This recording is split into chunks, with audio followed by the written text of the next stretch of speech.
Hey guys, Torrie Mullins here, and welcome back to Torrie's story. So the next story I'm going to be telling you is about mechanics. And here's the story. The mechanic at Victory Auto feels great. A real firm sense of accomplishment. He just ripped somebody off.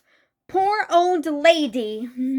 Sorry, there's a there's a little gnat near me. But anyways,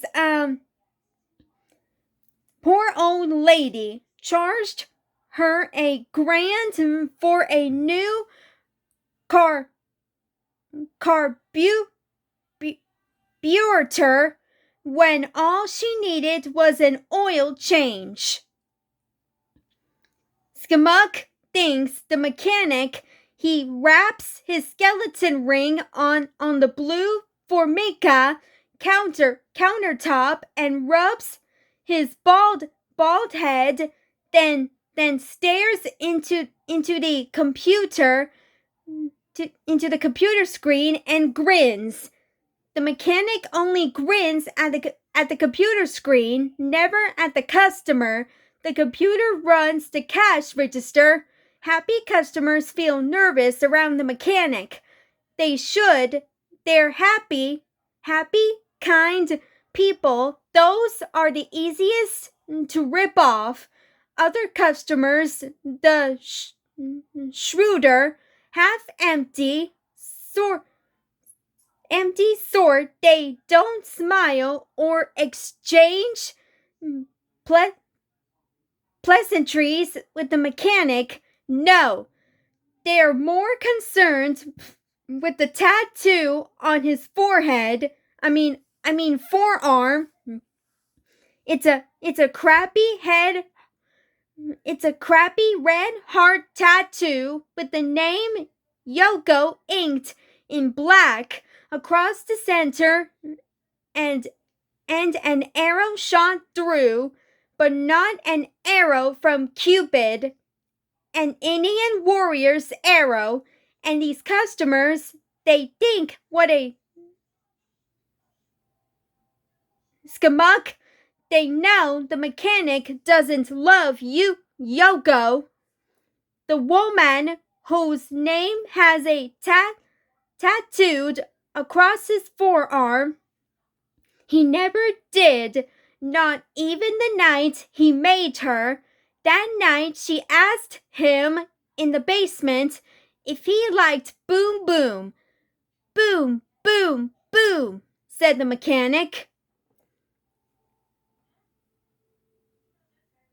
In high school, the mechanic passed shop class.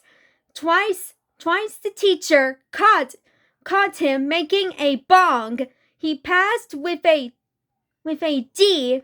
What an accomplishment! After dropping out of high school, the mechanic enlisted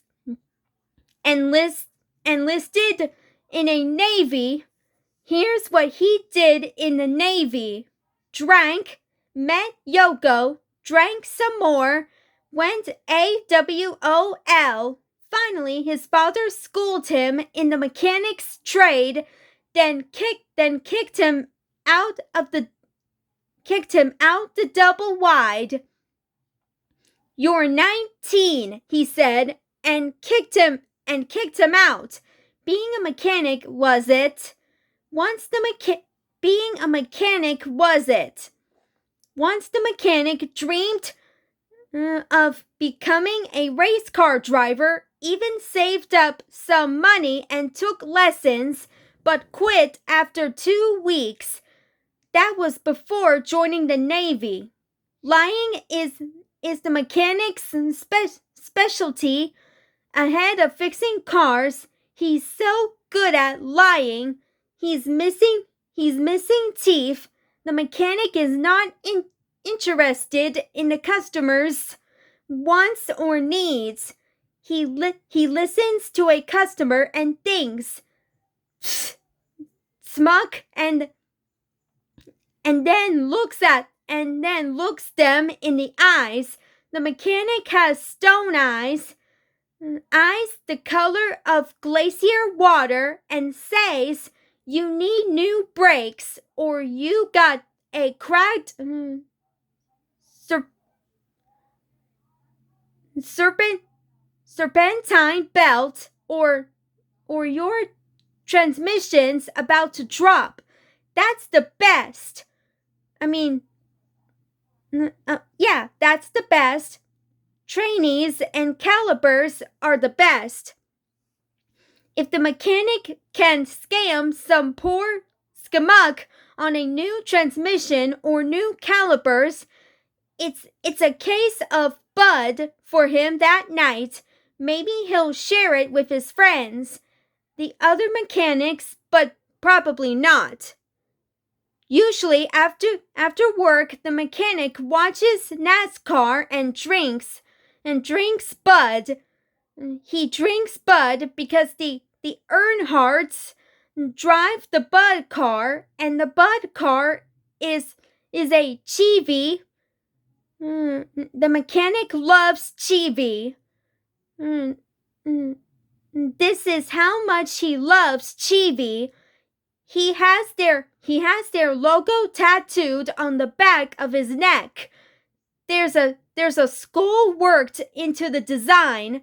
The mechanic swears he'll buy Chevy until the day he dies.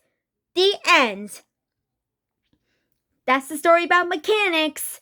So stay tuned where I tell the next story. Bye, guys.